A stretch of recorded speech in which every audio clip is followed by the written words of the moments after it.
The heat that blanketed Summerfield, Texas that Saturday night was the kind that stuck to your skin, weighed down your breath, and made the asphalt shimmer like it was alive. Outside a dusty little shop called Manny's Quick Mart, a man in worn navy blue scrubs was juggling a grocery bag and a set of keys, his mind already halfway home. His name was Marcus Reed, 34 years old, patient, calm, a man who left generous tips at diners and helped carry heavy grocery bags without thinking twice. After a brutal 12-hour shift at Crawford Medical Center, stitching wounds, easing pain, and rushing between trauma rooms, Marcus was simply looking forward to peeling off his sneakers and microwaving some leftover ribs. He never saw it coming. The screech of tires cut through the night air like a knife. Doors slammed. Heavy boots pounded the pavement toward him. "Drop the bag," barked a voice behind him. Startled, Marcus turned, still clutching his sack of Gatorades and tortilla chips. Two officers charged toward him, one squat and red-faced with a buzz cut, the other lanky with a droopy mustache that looked almost cartoonish. Their hands hovered way too close to their guns. "I just came out of the store, man. What's the problem?" Marcus said, voice even non-threatening. The buzzcut cop, Officer Craig Dutton, according to his badge, stomped forward and slapped the bag from Marcus's hands like it was garbage. The Gatorades hit the ground, spinning off into the street. "You match the description," Dutton snapped. "Hands behind your back." "What description?" "I was just—" Before Marcus could finish, the mustached officer, Officer Ben Lawton, grabbed his wrist and twisted it harshly behind his back. A few people at the gas pumps froze mid-motion. A woman lifted her phone. A teenager stood there wide-eyed. "I'm a nurse," Marcus managed through clenched teeth. "Yeah? And I'm the president," Dutton sneered. Marcus didn't resist. He didn't yell. His mother had taught him better, "Don't give him a reason, baby." So he stood there on Broad Avenue, handcuffed, his heart thudding against his ribs like a slow, angry drum. He thought that would be the worst of it. He was wrong. The ride to the station was short, but every second stretched unbearably long. In the back seat of the squad car, Marcus sat stiff, the plastic cuffs biting into his skin. The two cops up front chatted about the Mavericks game like he wasn't even there. No Miranda rights. No explanation. Just the reek of sweat, stale coffee, and cheap vinyl. At the Summerfield Police Department, Dutton yanked Marcus out of the car, dragging him inside like a busted lawn chair. The receptionist, an older woman with silver hair twisted in a bun, glanced up from her crossword puzzle. Her eyes moved from Marcus to the officers and back, her expression flickering, but she said nothing.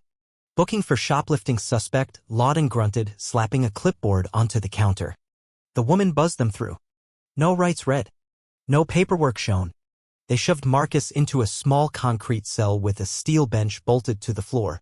Hours crawled by. When the door finally opened, it wasn't an apology that entered. It was Officer Dutton again, a thin manila folder in his hand. "Looks like you're not our guy," Dutton said, flipping open the file casually like misplacing a set of car keys. Marcus's hands curled into fists in his lap. "Dark hoodie, dark pants, male, black," Dutton said with a shrug. "You're free to go. No apology. No explanation. Just indifference." Marcus rose slowly, every joint aching. He passed the officers silently, not because he had nothing to say, but because he had plans. The night air outside slapped him awake. He didn't feel free. He felt like someone had shaken and thrown away. But Marcus Reed wasn't built to explode. He was built to endure. And that night, he made a choice. He wasn't going to beg for respect. He was going to demand it the right way. At his kitchen table, under the weak light of the range hood, Marcus scrolled through his buzzing phone. The video of his arrest had already hit the internet. Comments poured in. Sympathy. Outrage. Solidarity. He thought about letting it go. About making a joke of it at work. Then he saw the photo on his wall. His father, Command Sergeant Major Elijah Reed, standing tall in his old Army uniform. A man who taught Marcus that dignity wasn't given. It was defended. Marcus opened the back of his closet. Past the coats. Past the scrubs. His Army dress uniform still hung there, pristine. He ran his hand over the ribbons. Afghanistan, Iraq, humanitarian missions, disaster relief. He wasn't just a nurse. He was a veteran. He wasn't just some guy outside a convenience store. By midnight, Marcus had a plan. Not angry tweets. Not yelling in the street. Action. The next morning, he pulled on his uniform, tightened the polished black shoes, adjusted his cap. Metals caught the sunlight as he stepped out of his car and walked across the station's parking lot. Inside, officers who had laughed at him days ago now stared. At the front desk, the silver-haired clerk's eyes widened. She buzzed him in without a word. In the center of the room, Dutton and Lawton sat with coffees and paperwork. Marcus stopped 10 feet from them. "Good morning," he said, steady. "I'm here to file an official complaint regarding your officers." They looked. Upan froze. Recognition hit them like a slap. Dutton's hand twitched toward his belt. Lawton swallowed hard. "Sir," the clerk said softly, "the watch commander will see you now." Marcus nodded and followed her. Waiting in the office was Captain Rene Madisano Nonsense, late 50s, steel-gray hair and leaning casually against the wall, Captain Isaiah Cole from the Army JAG Corps, legal advisor for military personnel. "Mr.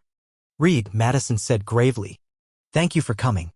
Marcus laid down a thick packet: witness statements, video evidence, formal complaint letters. "Neat. Professional." Captain Cole added an advisory for the Department of Defense, citing the mistreatment of a veteran. Madison's face tightened. "You understand this is serious." "I do," Marcus replied, steady as a mountain. Out in the lobby, Dutton and Lawton could see everything. They shifted in their seats, powerless. "Both officers will be placed on immediate administrative leave pending investigation," Madison said. Marcus collected his copies and walked out, his boots ringing on the tile. He passed Dutton and Lawton, who now sat pale and broken under the weight of their own actions. The storm wasn't coming. It was already here. By Monday morning, Summerfield was buzzing. The video went viral. Local and national outlets picked it up. Headlines screamed, "Nurse and Army veteran wrongfully detained by Summerfield police." Mayor's office scrambled to issue statements. Internal Affairs launched an official probe. Dutton and Lawton were suspended. Whispers followed them down the halls they once strutted. Meanwhile, Marcus's life was overwhelmed with support from nurses, soldiers, strangers nationwide. At a local coffee shop, a Vietnam veteran tapped Marcus on the shoulder. "You didn't just fight for yourself," he said, voice rough. "You fought for all of us." Marcus's throat tightened. Weeks passed.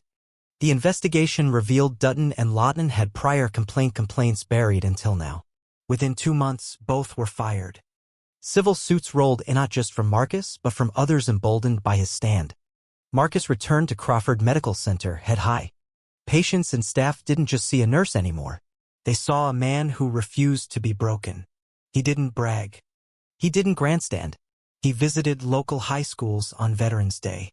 He spoke about service, dignity, and quiet strength. "Injustice is real," he told the students. "But dignity's something you defend every day, even when no one's watching." A few months later, a letter came from the mayor's office, an apology. Another from the Department of Defense, a thank you for defending American values. He framed neither. They stayed tucked away in a drawer, because the real reward wasn't in plaques or payouts. It was knowing that somewhere, someone had watched him and decided to stand a little taller because of it. Marcus knew the fight wasn't over. Racism wasn't new. Abuse of power wasn't new. And justice didn't come in tidal waves. It came in ripples, one act of courage, one refusal to back down, one moment at a time. Marcus Reed's story wasn't about revenge. It was about reminding everyone, and maybe even himself, that real power isn't in a badge or a title. It's in knowing exactly who you are, no matter who tries to tell you otherwise. And that is a lesson every one of us can carry the next time life tries to knock us down. Stay calm. Stand tall. Defend your dignity. Always.